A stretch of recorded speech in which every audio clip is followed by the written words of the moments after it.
I had my brother, who I shared a bedroom with for first 18 years of my life. Rick, he was gay. My brother went into the Marine Corps not too long after high school in '68.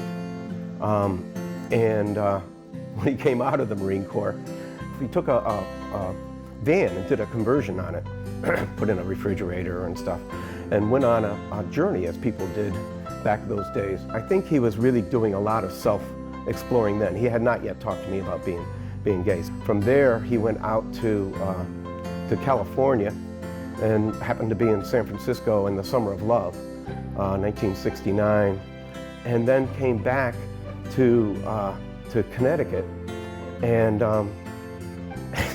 he had an afro.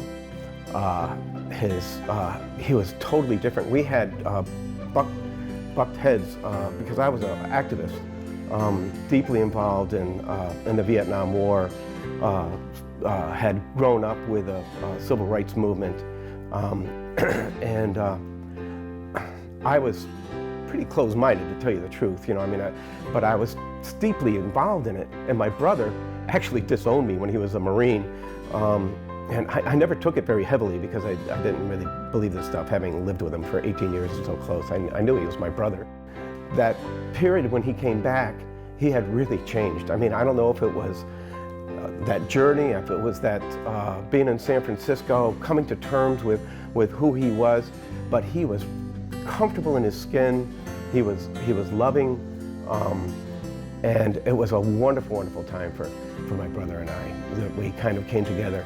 1969 was a really interesting year. The civil rights movement really came to an end. Black power came into charge.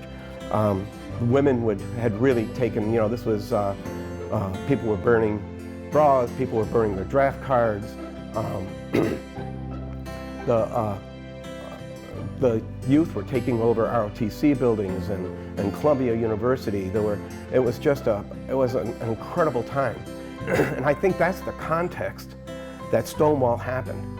There was for years they were going down to these bars and harassing people that were gay, not just the police, but sometimes people just off the street would go in and randomly arrest people. And all of this empowerment that was coming to people put an end to that kind of thing, because they came into that bar that night and there was just the wrong chemistry there. And they decided they were not taking this shit anymore. And they were fighting back. And it spilled out into the streets. The people in the streets came around and they joined them. It was an incredible, incredible time. And it was in that context where universities were sometimes in flame. They were being taken over. People were also taking over their lives in the streets. And it really, really, really made a difference. And it was interesting too, and how this kind of played out over time. In the first couple of years, the people knew Stonewall was really, really important. And so there were like demonstrations. There were more like demonstrations, celebrating the Stonewall Rebellion in New York and cities around the country, because people were communicating. And going down those, and initially it was like going to a demonstration. You were holding, almost like a protest sign. Believe me, it was a lot more flamboyant because it was a lot more fun than the demonstrations I had been going to, because people were kind of dressed up, and it was like, but it was, but don't get me wrong, these people were militant and they were kick-ass.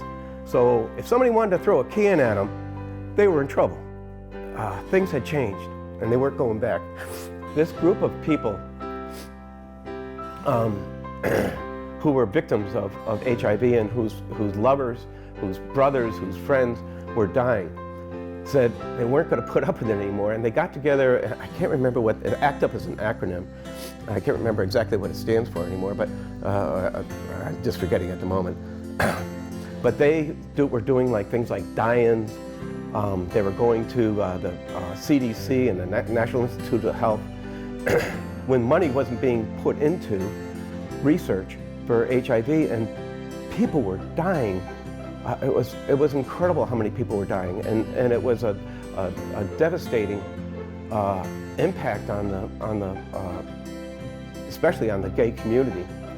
And they went to Congress, and they were really probably the most important part of getting funding for NIH and doing research and getting this cocktail out and available to people.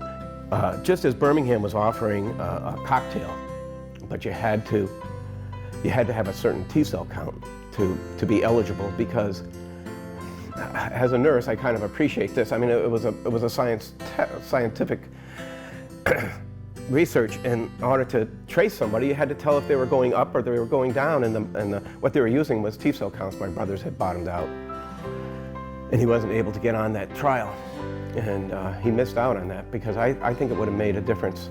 I think he might have been here today. He died of HIV in 1995.